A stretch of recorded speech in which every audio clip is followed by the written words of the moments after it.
Welcome, everybody. This is the Clinical Consultation Network. My name is Garth Brooks. If you're not the Gen X or Boomer generation, he used to wear a headset like this whenever he performed on stage a long time ago. But in any case, I want to welcome today a couple of great guests in Timothy Whitehair and Johnny Payne. Timothy is he's a great guy. He's got some strengths in caring, love, and humor. Those are your big strengths you got, and you really like wrestling, and you've got some other things you're interested in. We're going to get you to introduce yourself a little bit more here in just a minute. And then Johnny Payne is one of our coordinators with the START program. And Timothy wants to share a little bit about his journey today. So I'm so anxious to get into that and just learn more about what you've been doing. And so before we launch into that, we're going to have Carrie Donarajan, one of our clinical directors for the assistant clinical directors for the START program, do a SmartArticle for us, and then we'll launch into that. But before I do that, I'm going to tell you about what's upcoming on CCN. So next week, we've got MAPS. This is a really important program, Medicaid Alternative Pathways to Independence. And Jay Camperlino is DIDD's leader of that program. He is going to be on here next week to talk about that program. I think everybody will want to be in attendance because this is going to be a really revolutionary type of program that the state is offering that can really help a lot of people with disabilities. On April 18th, we've got a presentation on telehealth and public health emergency panel. This is going to be a lot of our DIDD folks, multidisciplinary discussion about telehealth, and especially with the public health emergency expiring in May, and then we've got a 6-month wind down period there, and we're going to talk about all the implications of that wind down for telehealth, because we had a lot of things that we were able to do during the public health emergency that may not be permitted in the period after that. So we are going to talk about that on April 18th. On April 25th, we've got our fourth Tuesday feature with NAD, National Association for Dual Diagnosis. We also have a 10NAD organization. I just want to point that out, that we have a local NAD organization called 10NAD, but we collaborate with NAD on the fourth Tuesday of each month, and we're going to have a great guest that actually we've had before, Tim Barksdale, who is one of our board members with NAD and is also a clinical director with Marikey. He is going to be with us on April 25th. And then on May 2nd, we have the National Association of Mental Illness here to do a presentation. So we've got a great upcoming slate of presenters over the next several weeks. I hope you can join us for all of that. And so now we can launch into Carrie Donarajan's Get SmartArticle. Carrie? All right, wonderful. I'm going to share my screen and see if I can get it to present mode. All right. So yeah, reaching way back into the boomer generation, we're going to get smart with a SmartArticle this afternoon, I guess. And this article is called Redefining Self-Advocacy, a Practice Theory-Based Approach. And it was in the Journal of Policy and Practice in Intellectual Disabilities. And I thought this was a really interesting read. It was a study that sought to shed light on the activities that self-advocates engage in and how that compares to other advocates. So it looked at, self-advocates being people with learning disability or autism, and what they engage in to advocate for themselves versus other groups such as parent advocates, professional advocates, and some of the parents were both parent and professional advocates. So they looked at how they advocate, I guess, if that makes sense. So there are 5 major types of practices that are done by nearly all the advocates. And that was informing and being informed, using media, supporting each other, speaking up, and bureaucratic duties. Those were kind of the categories that were found. But they kind of we're kind of asking this question based on the idea that a lot of times we just think about self-advocates speaking up for themselves as their advocacy, right? So they wanted to see, are self-advocates doing more than just speaking up? And so I thought that was a really interesting question to start with. And the way that they did this study was that they completed surveys with people. It was done in the UK and Hungary, in those two countries. There was 43 participants. 8 were self-advocates with learning disabilities, 11 were self-advocates with autism, 11 were parent advocates, and 8 were professional advocates. And so it's not a huge study, but I think it's interesting implications for what we might find if we did do a bigger, broader study. And some of these were like interviews where they talked to people about what they do. Some were individual interviews and some were group interviews. It was they noted that some people didn't like the group setting, didn't feel comfortable, so they did some individual interviews. And they asked the 2 questions. Are there differences between practices of self-advocates and practices of other advocates that they do as part of their everyday advocacy? And what are the emerging themes among practices that members of the intellectual disability and autism advocacy movement do? So they were looking for those themes. And I just pulled, they had a whole bunch of different advocacy actions, and I made a word cloud out of them, and I thought it was interesting.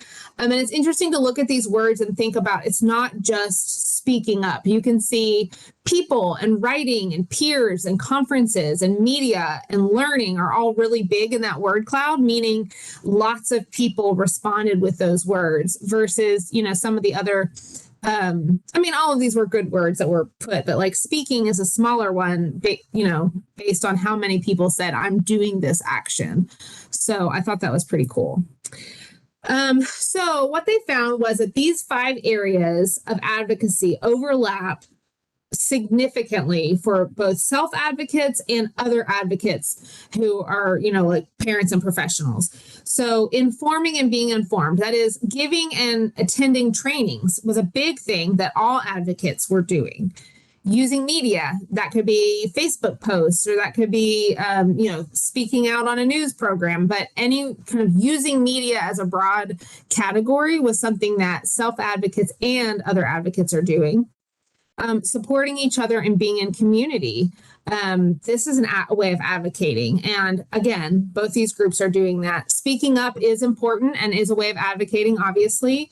And then also the organizational and bureaucratic duties that had the least overlap, but there is still overlap between self-advocates and other advocates. They're out there, seeking ways to make organizational change where they work and in their communities. So I thought that was really interesting. So there's a lot to the study. Obviously, I'm just giving a very brief summary, but the conclusions were that advocacy and self-advocacy are much more than speaking up. And I think that's really interesting as it impacts the work that we do, that we shouldn't just be thinking about like ways to just say out loud what you need, but also other ways to make change in your community, to put things out in media, and to support your peers. I think those are all great ways of advocating. They called this para-advocacy, and that sometimes these para-advocacy practices are embedded in people's routines, like chatting online with a peer. You might not feel like anything out of the ordinary of your day, but that can be advocacy. And we see that happening when when people are out there advocating for themselves or for others. Completing a training, either giving or taking a training, submitting for a grant, that could be a bureaucratic advocacy. Those are all things that can just be embedded in your day or your life or your job, but it can be advocacy. And media is a huge area of advocacy outside of just speaking up. And they talked a lot about that and how important that engaging with media can be in advocacy. And again, the big important thrust of this study and this article was that it's something that all advocates are using and doing. And so I thought, that was interesting, and just making sure, well, we'll go to the implications. So there are only slight differences between what different participant groups do as part of their advocacy. So, but it is possible that self-advocates are hindered in their participation in advocacy by certain factors, which they included to be skills and necessary resources. So when we're looking at that, what does that mean? Those skills required for things like attending meetings or being on social media or meeting peers or writing things up or passing on information, those things might be fairly available, or you can obtain training in those areas. But skills for things like making videos, litigating cases, managing an organization, organizing rallies, and graphic design, those are like a lot more involve a lot more technical information and steps and knowledge. And so I think making sure that our self-advocates that we partner with have availability to gaining some of that knowledge will really help them in their advocacy, because you can do so much more when you're able to access those skills. So further research could investigate the complex relationship between self-advocate roles in the disability movement from the perspective of available skills and training that enable them to occupy more roles in advocacy and get more technical knowledge. I thought that was really an interesting point for further consideration. And then the other aspect is necessary resources. So writing letters may require minimal resources, especially writing it as an email. You might not need any might not cost anything, but going to a conference or a training is going to cost a lot more. It's going to require a lot more resources. And so again, to really help people advocate for themselves, they need to have access to those resources so that they aren't excluded from the conversation when it comes to a conference or a training of some sort that they could be interested in being involved in. So, so that's a brief overview of this article. Let me see if I can get out of sharing mode. But I thought the implications were really interesting as we kind of go into this conversation about advocacy, just really keeping that bigger picture in our minds of all these ways that people can advocate for themselves and for others. So. Oh, excellent. Thank you so much, Carrie, for that. Self-advocacy is such an important part of everything we're doing. I think ultimately that's the goal that we have in supporting people with disabilities. And you've given a good intro to this, because now we're going to get to speak with somebody who's an expert on it in Timothy Whitehair. And so I'm so glad that we have Timothy and Johnny here as guests today. Before we launch in, I want to remind everybody, if you have questions or comments, put those in the chat box. Our producer, Babs Tierno, will periodically process those comments and questions for us. And so, Timothy, I hope you were understanding that you might get some questions here today, because we see you as the expert in this topic that we're talking about. So thank you so much for being here today, guys. Woo! Yeah, glad to be here. Glad to be here with y'all.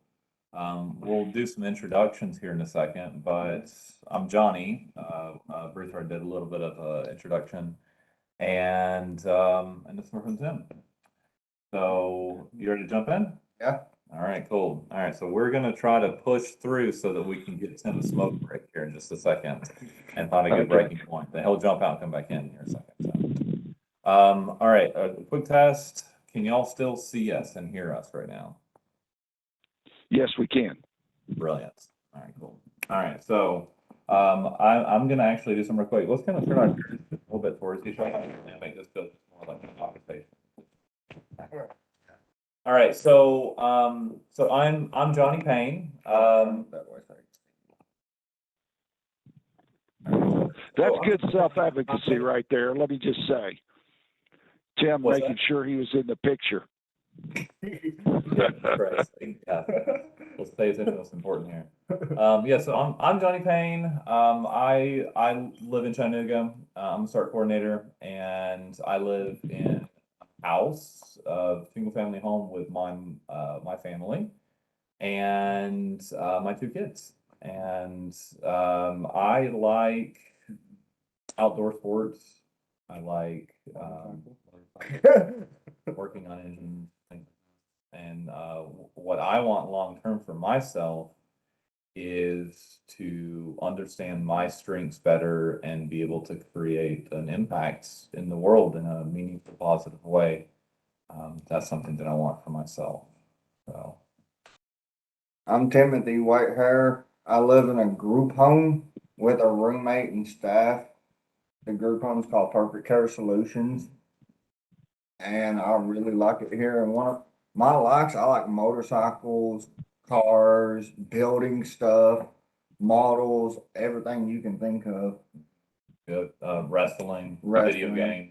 But my main interests are building stuff because I like doing stuff with my hands. Yeah, yeah. And Tim and I really Okay. connected over that pretty big time right away. In fact, he was wearing this shirt when we first met, and I was like, "You don't like motorcycles, do you?"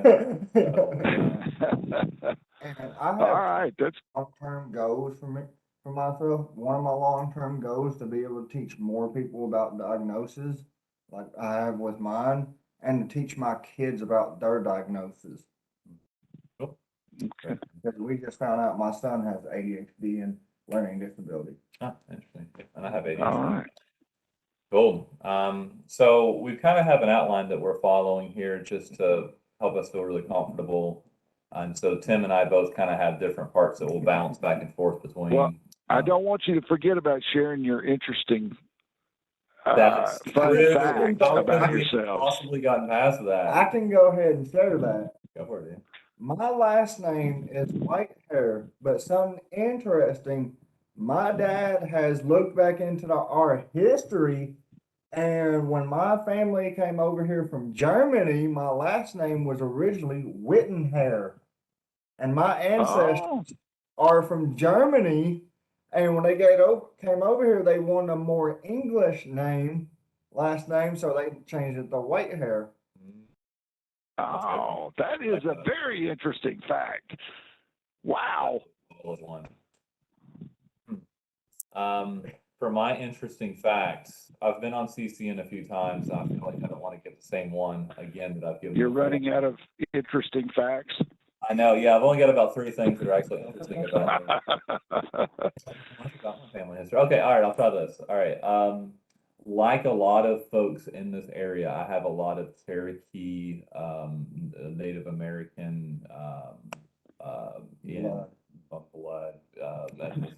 It's hard to explain. Yeah, 'Cause yeah. I'm got Cherokee Indian in me, Yeah. but I don't know much about it. Yeah. So maybe it's not that interesting on my part, but I'll say Scott Irish background with a lot of Cherokee influence and sort of like my cultural background. And same for my wife. And okay, yeah, I can weave this into an interesting fact. My wife and I both have enough Native American history in our family that we could both be technically Native Americans tribal status. Oh, wow. But neither of us Okay. are. So Okay.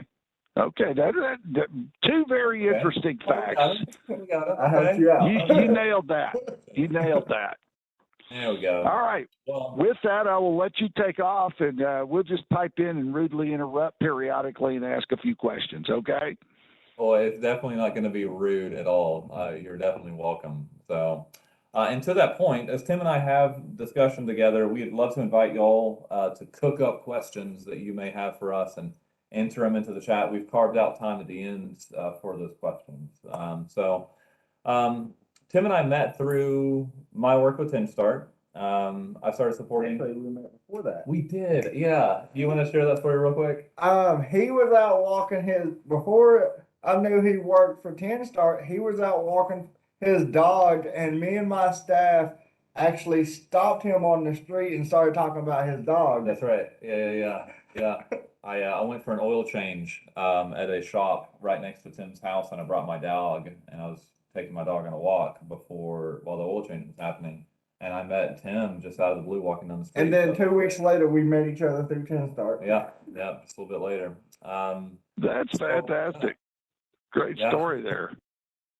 So yeah, we started kind of getting to know each other more through 10 starts. And, for those of you who may not be familiar, like with 10 start, my role as a coordinator has been to help Tim's team, his circle of support, his larger system better understand him and his needs and build accommodations and strategies to avoid crisis situations.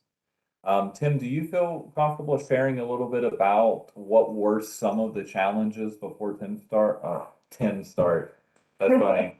Before Tim- 10 start, I felt like my team and other people didn't understand what my diagnosis has done to me. And now that 10 Star has been in place, I think they understand as much as I do. Cool. Do you want to say anything about some of the specifics that we talked about before, or do you want to leave those right now? Yep, cool. So that's great, Tim. Yeah. As part of that process with 10 Start, and this is what kind of brought us here to CCM today, we, as kind of a typical process with 10 Start, we like to help the team that supports a person better understand a person's diagnoses, clarify those diagnoses, and really just kind of help people build a connection between common challenges as just human beings. And as we were reviewing Tim's diagnoses, Tim like kind of got right to it and said, "Hey, I want to put together a training for my team." And we said, "Man, let's get it." So this was really all Tim's idea.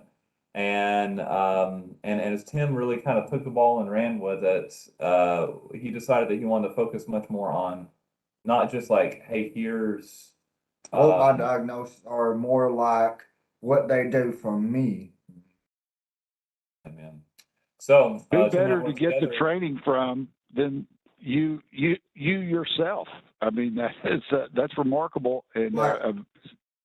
Something that I've been thinking, you can train all day long on diagnosis, but until you know how those diagnoses affect somebody, you don't understand their diagnosis like they understand it. yeah, Yeah, 'cause I see that.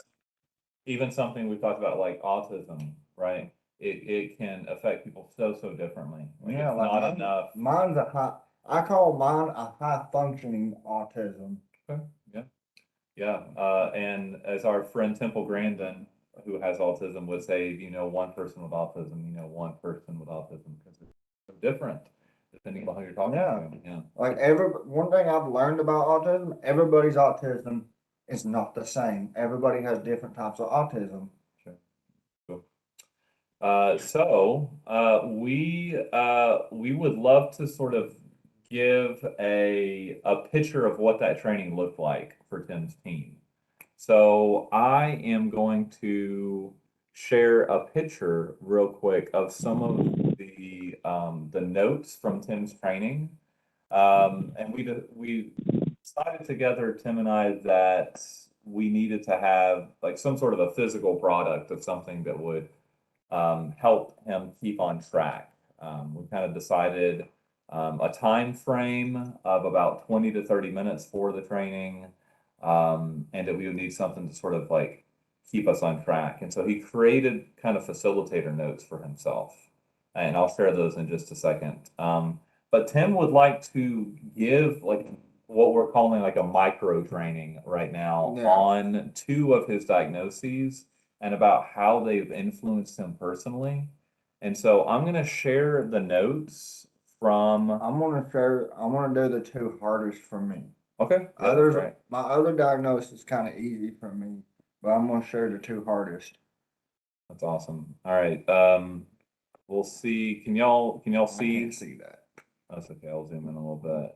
But can y'all see as the audience here? We can see it a little bit. I don't know if there's any way to make it a little bit bigger or not. But I'll make it bigger and kind of zoom around a little bit. Yeah, so that's good. Talk about the two hardest on me is the mood disorder, which me and you personally discussed that, and the tension. The hypertension. All right, okay. All right, which one do you want to do first? I'm not gonna read off this. I want to read my own.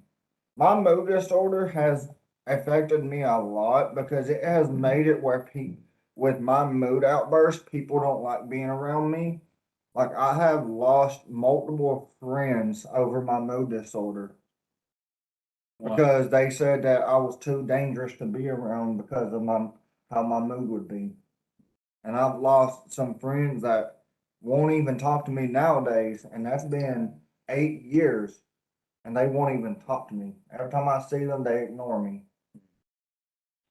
And it doesn't feel like that's fault. Like you didn't make a choice to like have the emotions that you No, and I finally got to the point where I said, maybe I don't need them. Maybe I need to more focus on getting my mood in charge of me so I can take care of it and fix my moods. And that's what I have done over the past 8 years. worked on understanding. Tim, just a quick question there. So, what have you done to work on your moods? How have you improved there? Me and Johnny's discussed this a little bit. I've practiced deep breathing. I practiced meditating by just sitting there and listening to music. Not really a song with lyrics, but more a song with a beat. And I'll just sit there and breathe while I'm listening to it, while I'm calming myself. Oh, that's excellent. You've also grown a lot in like your ability to say what you're feeling out Like loud. speaking of that, there was one day I was really upset. I texted Johnny out of nowhere and said, "Can you call? I need." And me and Johnny called, and about 5 minutes later, I was good. But why? Why does that help you? Because I feel like talking about your mood will help you better than reacting with your mood. Well, And I used to have a big problem of reacting with it. a lot of people do. So, Not just you. Yeah. so you've gotten a lot better with that over the course of time, and got you some resources that help you do that. Yeah, and my hypertension. Yeah. Yeah, my hypertension, it bothered me because got me a job at McDonald's, and I kept having these problems of I wanted to faint, got lightheaded, wanted to pass out. And I finally, it worked. It was going on for about 2.5 weeks, and I finally got where I looked at the people in the company, my team, and was like, "I need to get this figured out. I keep getting lightheaded. It's affecting my work." And it got to the point where I literally passed out at work, and I had to be hospitalized. And we found out that it was the blood pressure medicine I was on was making my blood pressure low, and that affected me because I had to quit the job that I liked. Mm. Mm.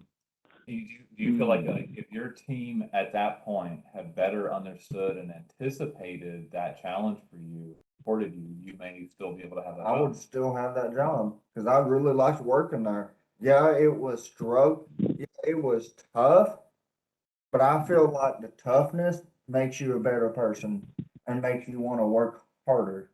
Cool, cool. I hope that y'all, as an audience, gets to see like what an incredible strength Tim has of just connecting the pieces on his own behalf. Yeah. And I think someone said it well, Tim. I don't know if you saw this pop up in a message here a minute ago, but they said Tim must have the strength of bravery as well. It took me years because of what I went through as a kid. I didn't have the bravery as a kid, but it took me years to build my bravery up.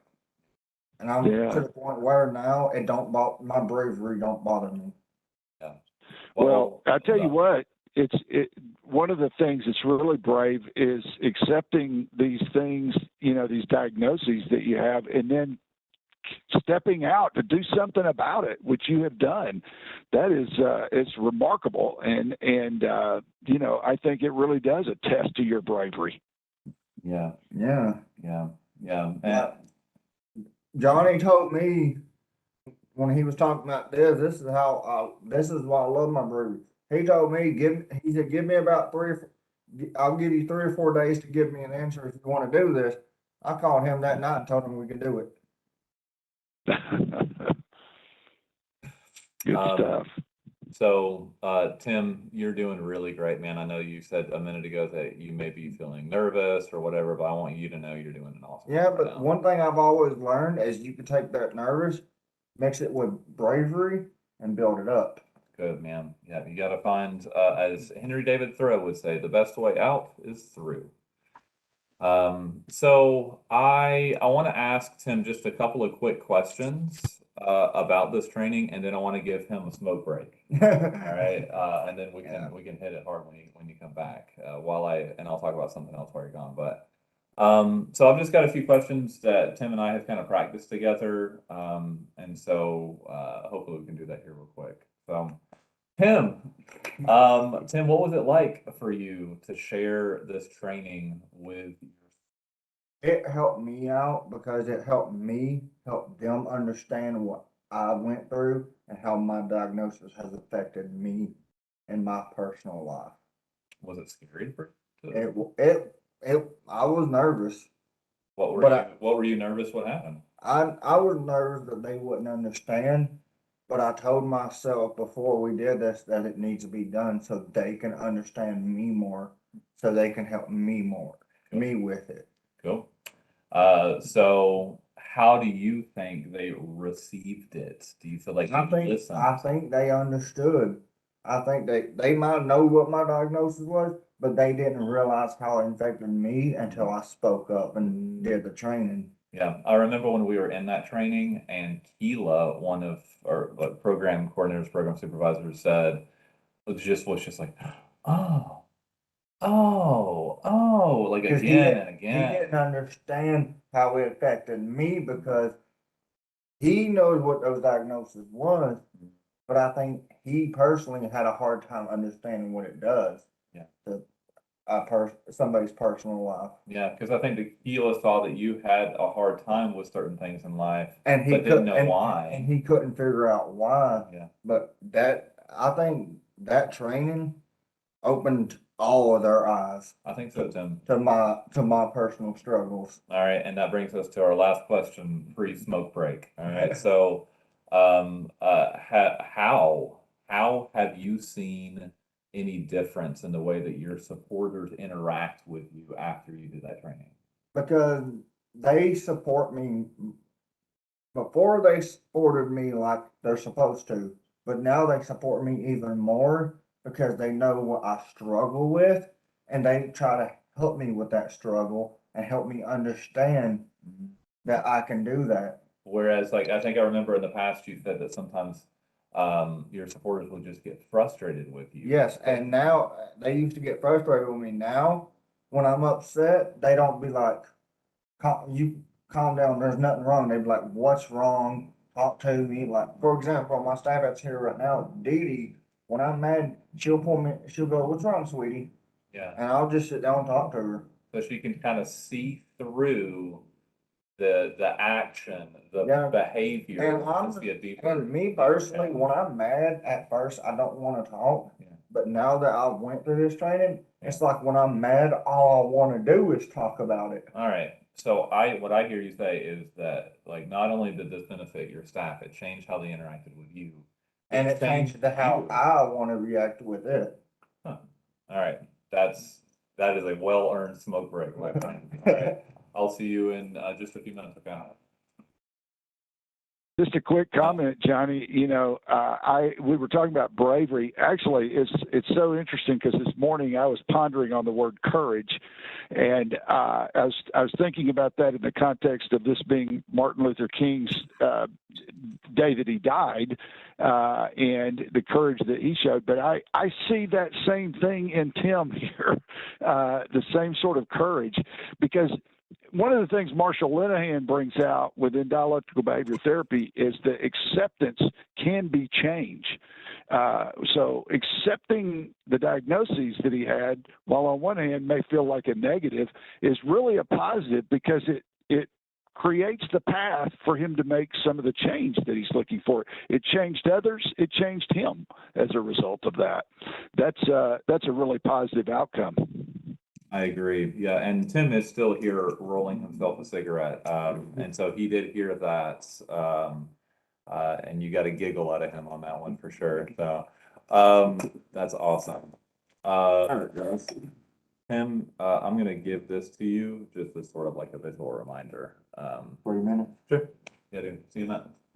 All right. So. can I make a quick comment? Of course, yeah. Alita with the IDD.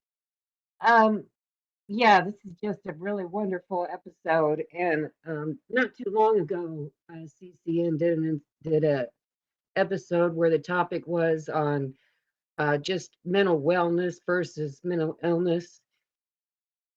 And I'm just so I'm a little choked up because I really see a lot of the focus with Tim being on mental wellness. So it's really inspiring. That's really cool. Yes, it is. Yeah. And that was just last week with Dan Baker, who was our guest last week, who was talking about mental wellness. And yeah, I think that's a great parallel, Salita. Thank you for sharing that. Thank you for sharing that, Salita. Yeah, and I agree. There's a point that I want to connect here. And I very carefully worded this because, yeah, absolutely, Salita, absolutely, Michelle. I ran this next piece past Carrie before I prepared it for this presentation because I think that this is really meaningful. And this is the kind of the connecting piece. So I just want to share this part real quick. So imagining that Tim were still here with me for a second, we want to transition to talk about this bigger picture of advocacy, right? So like if we're working to build self-advocacy and self-advocates, what is it that is being advocated for? What are we asking for in our advocacy? What are we trying to bring attention to in our advocacy? So I want to cite a couple people here or a couple pieces of research.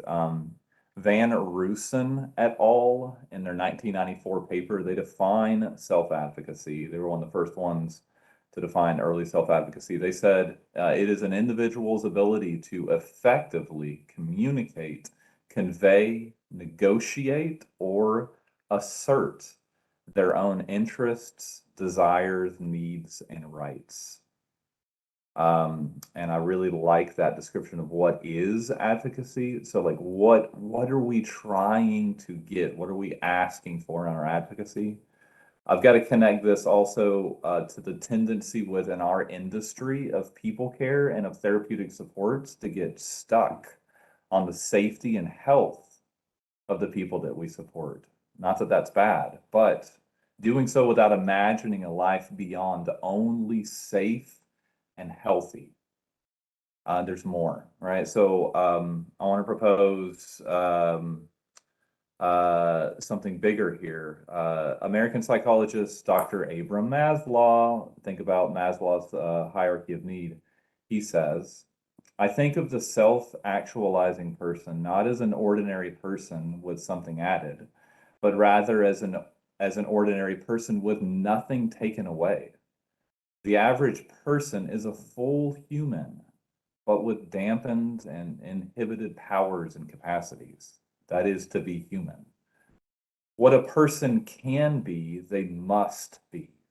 This weed, this impulse that we have to discover our own selves, we call self-actualization. It refers to a person's desire for self-fulfillment, the tendency to become actually what they are potentially, to become everything that one is capable of being. So I think that we could all agree of our own individual life experiences that it's good, but not good enough to be just healthy and safe. As supporters, as DSPs, as START coordinators, as whatever, as supporters of other people, it's not enough to just keep someone safe and healthy, but to ensure opportunities for flourishing with the body and mind that they have been given. So if a step beyond ensuring health and safety is understanding a person's challenges and strengths, like many of Tim's staff do now, then still a step further is to help that person build strength and understanding of their own strengths and challenges, to self-actualize, to find balance between the two and not lose value for themselves in the process. So I wanted to share that thought and sort of open up this bigger picture of what is advocacy, especially in the practical sense. And so, Yeah, great timing.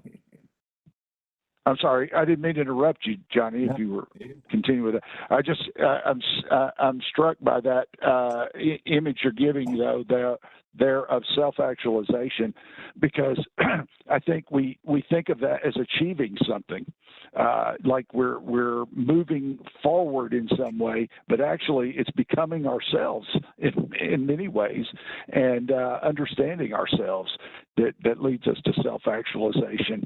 And it seems like that's been real evident in for Timothy here.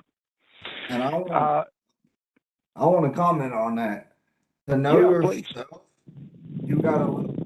I'm gonna go off this. I'm gonna go off of the script a little bit, but you were saying something. We love you people going off the script. Please do that. Knowing yourself is an important part, because you can't be happy if you don't know yourself. It's better to be happy knowing yourself than not being happy and not knowing yourself. Inspiring. Nothing short of inspiring, and you're inspiring me, because we all struggle with self-actualization sometimes, and I think you're pointing out some things that we all benefit from, no question. I was curious. Go ahead. For years, I've struggled with my own happiness, and I never could figure out why, and it's because I never understood my challenges.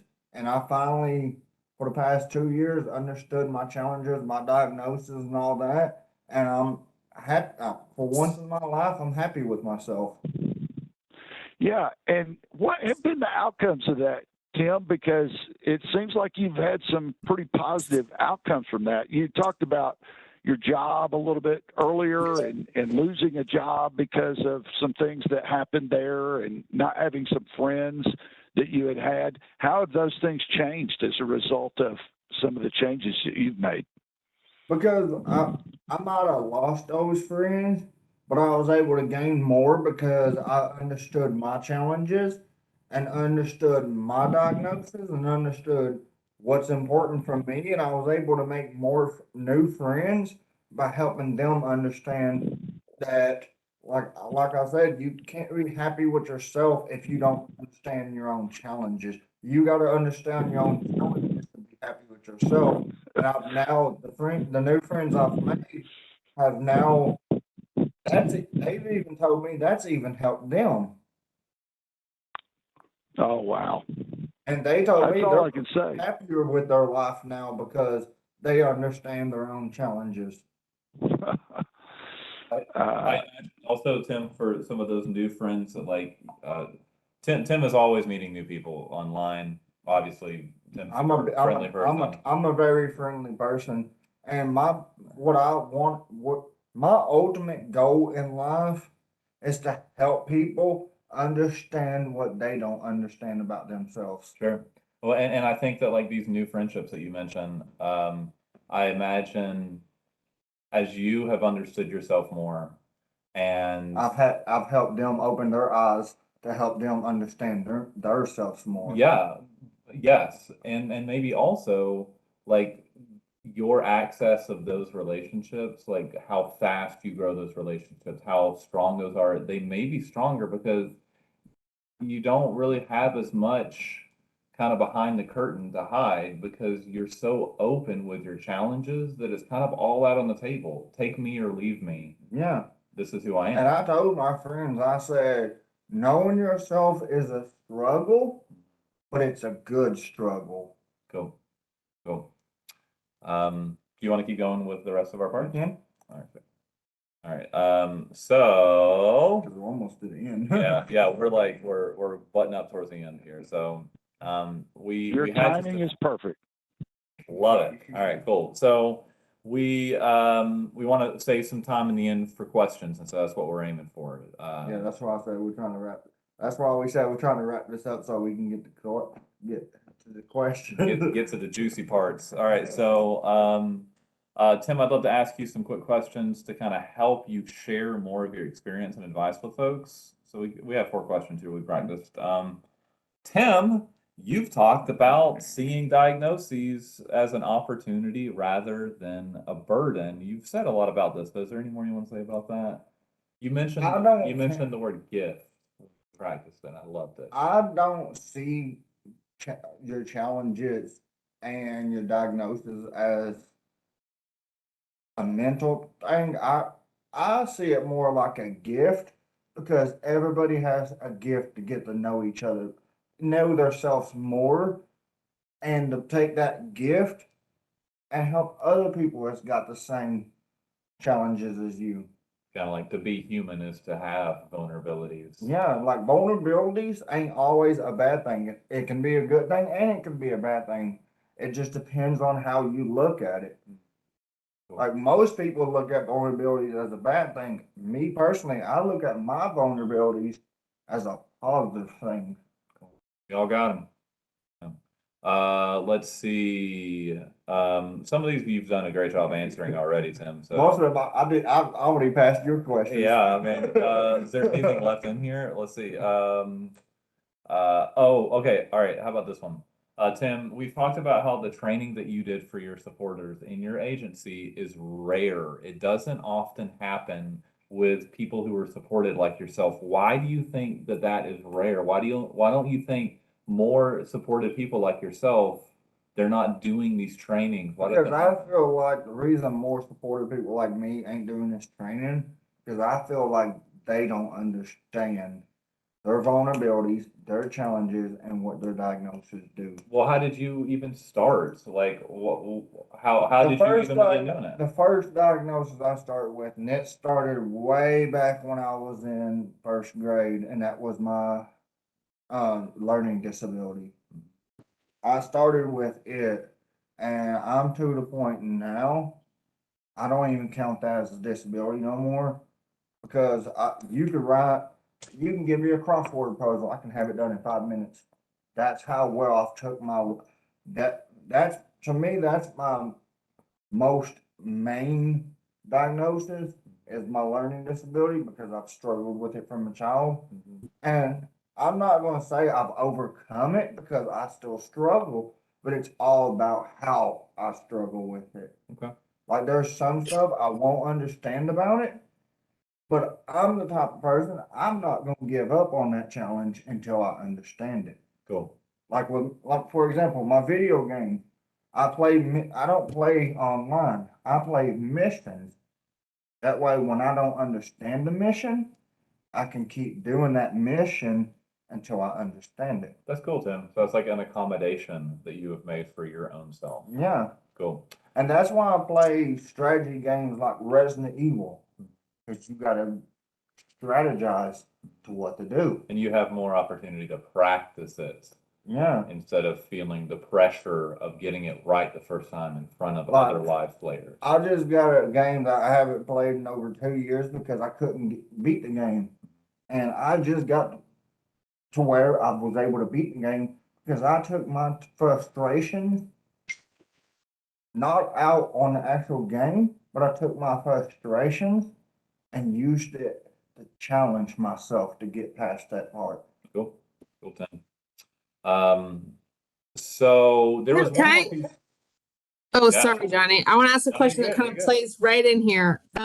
So Tim, I think a lot of us are out here going, I need to take this kind of look at myself and really think about who I am. What do you think is a good first step for one of us or another person that we work with to like take that first step? First, look back. First, if it's about your diagnosis, I would say first find out what your diagnosis is, then sit down with a notebook and really think and write until you figure out why those diagnoses bother you. What do you mean bother you? Like why they made you struggle in life. Like I've overcome, like my mom has 13 notebooks that I wrote from the time I was 8 years old until the time I was 18 of all my diagnoses and how I struggled with them. So let's use this as a good transition. Tim, are you okay if we kind of skip past any of the rest of this and go straight to questions Yeah. from our beloved audience here? Yeah. You used a word a minute ago that I think really defines that, because some people may think, well, I'm not diagnosed with anything, but we all have vulnerabilities. There's no question about that. And, maybe in some ways you can look at diagnoses almost just like they're vulnerabilities. And we all have those. We have different strengths and weaknesses. And the ability to accept those is a tremendous act of courage. And I thought about that this morning, because so much of the conflict that happens in our society right now is based on people trying to hide their vulnerabilities and not really being able to step out and just say, this is who I am, and how can I be courageous enough to approach that and deal with that situation? You've given us a model for that, Tim. That's what is exciting. And I'm almost like sitting here thinking you should write a book about all this. This is such inspirational stuff. Write my own book about it. Maybe he could be your co-author. But what I've learned over the years, just because you don't have a doctorized diagnosis, you still have a disability. You might not have a doctorized disability, but I've learned that everyone has a disability, whether it's a mental disability or it's a disability they struggle with. Yeah, And there's this guy named John Vanier who has done a lot of sort of speaking and thinking about disability, and he says that everyone is gonna have a disability at some point in their life, even like as we're all children or toddlers. I don't have the muscle tone or length of arms to be able to climb a stair set, right? Or if I go throughout my entire life and don't have any sort of like medical challenge or whatever. I call this one of my struggles I've struggled with. And I think there's more, I think a lot of people out here struggle with heights, being real high up in the air. I used to be scared of that. But on my journey to understand my diagnosis, I've overcome that fear. And I've learned that fear is an motion. And it's not just an emotion, it's a mental motion. Okay. I like how you take fear of heights and connect it into vulnerabilities. Because it's a type of vulnerability. Because if you don't overcome that vulnerability, it's gonna bother you for a long time, and it's gonna make you, in my opinion, it's gonna make you weak with that vulnerability. Cool.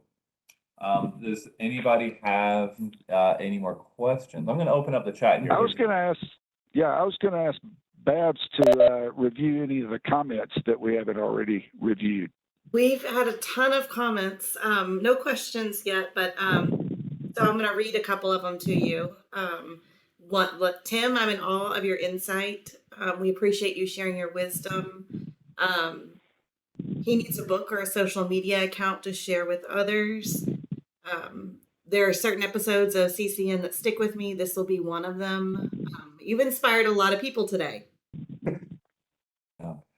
You really have, Tim. I appreciate so much you and Johnny coming on here today and talking to us about this. It has really inspired me to embrace my vulnerabilities and to think more about just accepting those and moving on, because this is really what life's all about. And you've achieved a lot.